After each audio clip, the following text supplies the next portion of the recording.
Hi everybody, this is Elder Bill with Christ the Ark of Salvation Ministries, and I want to thank you for joining us at the Ark today.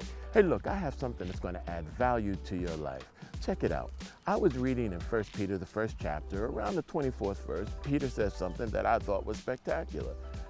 He said, life is like the grass of the field, and all you obtain, the accolades, the possessions, the glory, anything you obtain, is like the flowers in the grass. He said, but remember, grass withers and the flowers fade away, but only the word of the Lord endures forever. And I was like, whoa, I get it, God.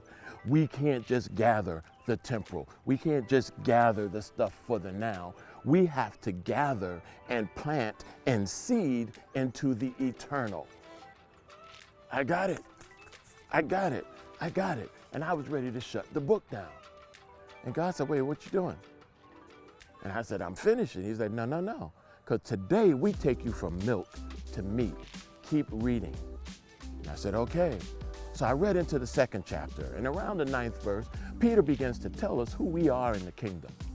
We're a chosen generation, a royal priesthood, a holy nation, a peculiar or purchased people for the purpose of showing forth the praise of He who called us.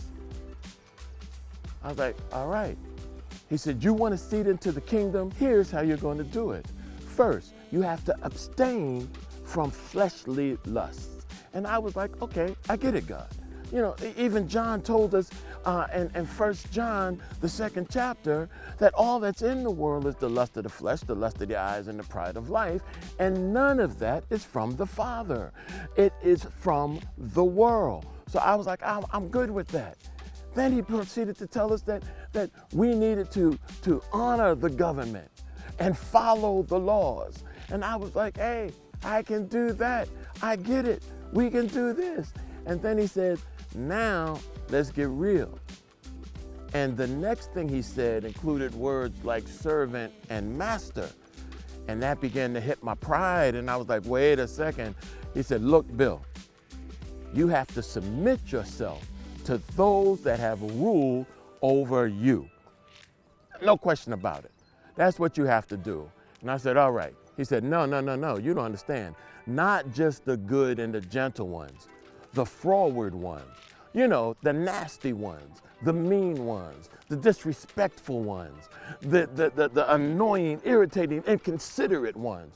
You have to submit yourself to them, because that is thankworthy if you do it with consideration of or conscience towards God. And I was like, oh man, you know, that's going to be rough. And he said, oh, you think that's hard? You think that's difficult? He said, well, understand this. Didn't Christ suffer for you? And in doing so, he left you an example that you should follow. You want to seed into the kingdom? It's not the easy stuff. It's the hard and difficult stuff that secures your place in the kingdom. I wish I had more time, but I don't. This is what we call a short stack. Consider the words, and I'll see you next time at the Ark.